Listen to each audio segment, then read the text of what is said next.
The night was heavy with dust and wind as the 6-man Navy SEAL team moved quietly through the mountainous terrain of a hostile border zone, far beyond any safe extraction route. Their mission wasn't combat.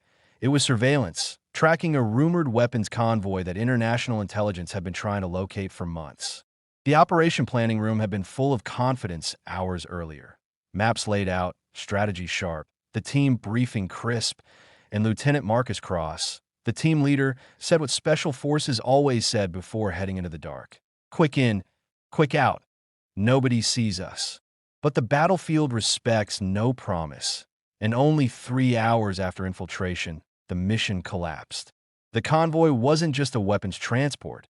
It was a war network headquarters armed with anti-air systems, thermal drones, and sniper towers hidden in terrain nearly invisible to satellite imagery. The SEALs never expected detection, yet they were spotted by a scout patrol as thin as shadows and silent as ghosts. Then everything erupted.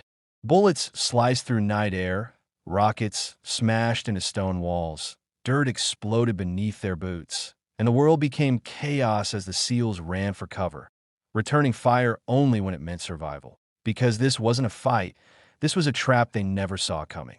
In the command center miles away, screens showed their position. Then suddenly, everything went black. Radios turned to static. GPS signal scrambled. Thermal tracking froze. No voices. No coordinates. No updates. Just silence. Officers stared at the blank monitors, waiting for even a flicker of signal. None came. The room shifted from tension to fear. Because for the military, there are only 2 reasons a SEAL team goes silent. They are dead, or they're surrounded and seconds away from dying. While high-ranking commanders argued about contingency actions, one woman sat quietly in the far corner of the operations room. Victoria Hale, a civilian intelligence analyst, not a soldier, not someone with battlefield authority, just someone with headphones, a laptop, and a reputation for hearing patterns in chaos no one else could detect. She had worked for years decoding encrypted transmissions, tracking frequency distortions, and identifying enemy interference algorithms. She didn't speak unless something mattered. And now, listening to the static from the SEALs' comms frequency, she whispered, barely audible, "No, this isn't dead air, something's in here," but no one heard her. Officers were already preparing a protocol to mark the team as MIA with high probability of Kia. To them, the team was gone. But Victoria refused that conclusion. She increased radio gain, separated high-frequency noise into layers, amplified compressed distortion, and isolated every millisecond of sound. To most people, the static was just random noise, but to her there were patterns, tiny encrypted fragments embedded inside interference. She leaned forward, rewinding, replaying, slowing the signal by fractions, and on the 5th rotation, she froze because beneath the noise, faint as breath, broken like a heartbeat, there was a voice. Cross, wounded, no route, hostiles trapped, her pulse spiked. She didn't ask for permission.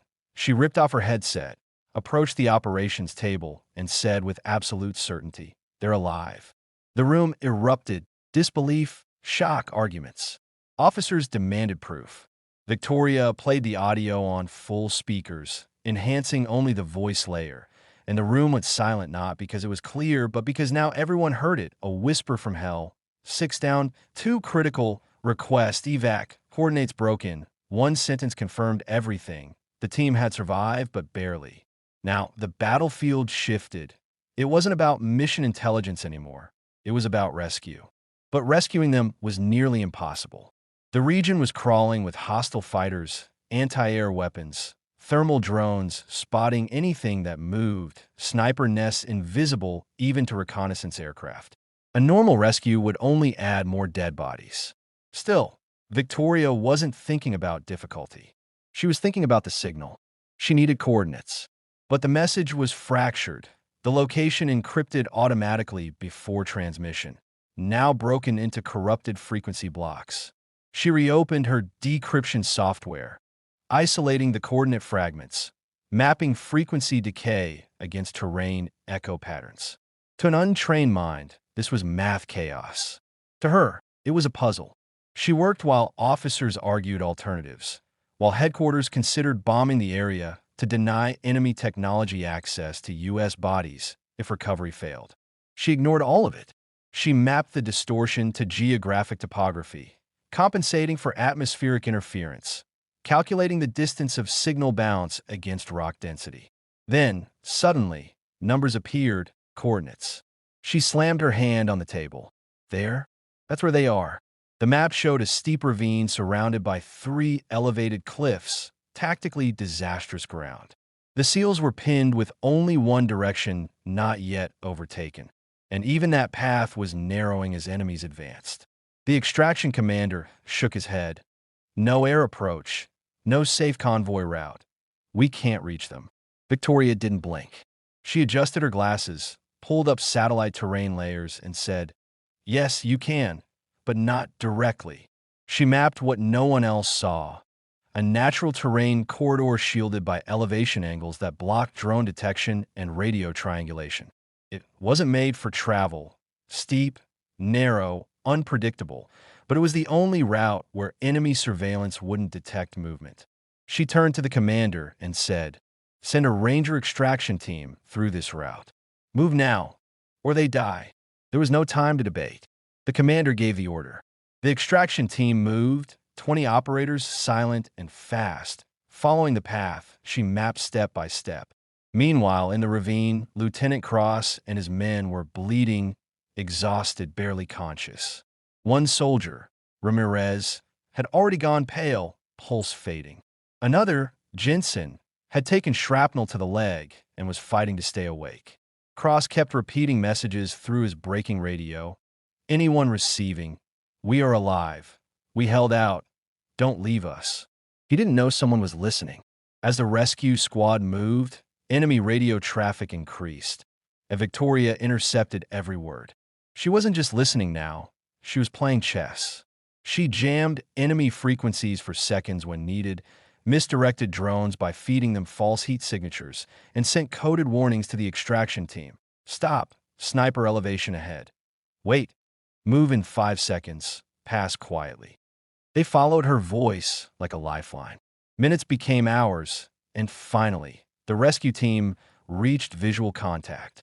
There in the ravine, 6 SEALs lay behind makeshift cover, surrounded by bullet holes, blood, exhaustion, but alive. The rescue team moved silently, stabilizing wounds, preparing for exfil. But the enemy finally realized something was happening, and they swarmed. Gunfire lit the night. Grenades echoed. Bullets tore into rock, until suddenly the sky shook with the thunder of rotors. A helicopter descended in black, out mode, no lights, silent blades, the kind only used for impossible missions. Soldiers pulled the wounded aboard while returning fire. The helicopter lifted, bullets chasing it, tracers cutting through darkness, but it escaped into the sky, into safety, into the arms of hope. Hours later, in the base medical bay, Lieutenant Cross woke. He asked the only question he cared about. "Who found us?" Voices pointed to her. The woman still at her desk, headphones around her neck, eyes tired but unwavering.